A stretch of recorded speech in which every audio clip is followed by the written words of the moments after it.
One morning, dressed up as Aphrodite with my long hair and of course my clam, I washed up on Bondi Beach at dawn and went on this incredible journey through the whole of Sydney for a whole day, ending up in King's Cross Fountain at midnight. And it was amazing. Everyone stopped and talked to me and wanted to get in my clam. And the interaction, the response, the enthusiasm for this character on the street was great. So I figured, there's something really interesting going on here. And what I want to do now is interview these people. So I started going out into the street with a camera and a mic and talking to the people about love. What else would the goddess Aphrodite talk to the people about?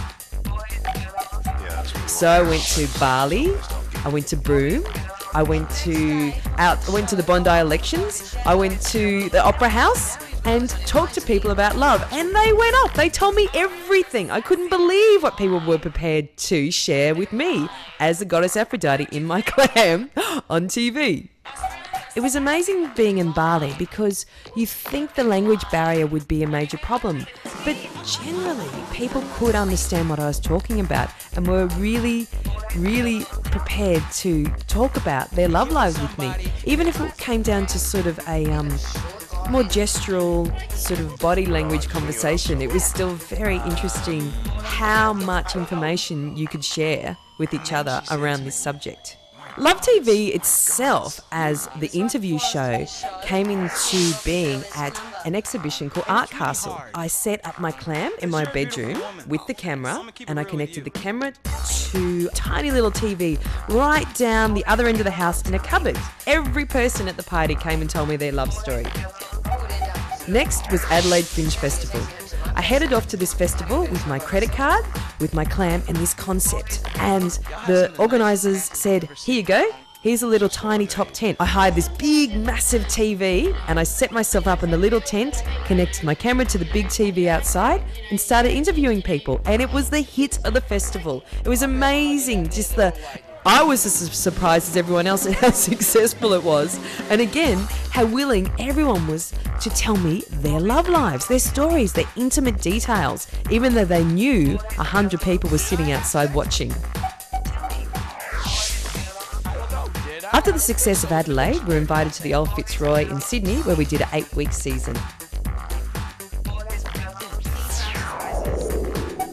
After this, Love TV headed off to the Edinburgh Festival. After a shaky start at the TVs, Love TV lost its venue, its co-host and its producer. However, the show found itself, in the end, in the top venue, the Assembly Rooms, with all the top comedians hosting and appearing as guests on the show. Love TV then rolled on to Dublin, and again, great success in the Fringe Festival bar, all the artists and performers and their audiences talking to Aphrodite. And then down to the Melbourne International Comedy Festival with sponsorship from Ansel Condoms. Aphrodite got given 15,000 condoms with her very own self on the cover. Wait till my mum finds out.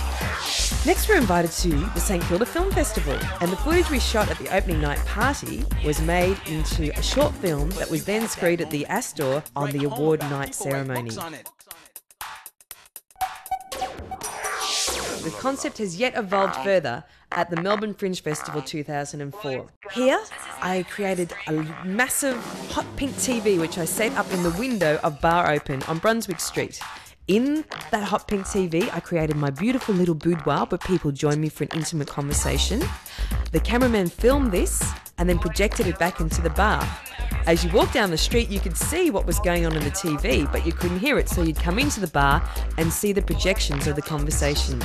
Again, it was overwhelmingly successful, with footage on the street of myself and the bar, all being very interactive, the audience participating a lot, and we knew that Love TV had evolved into the next thing, which we hope to then make into our television show.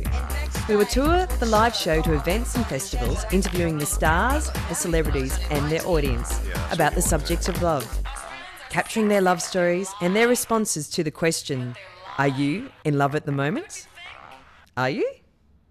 You are. Really?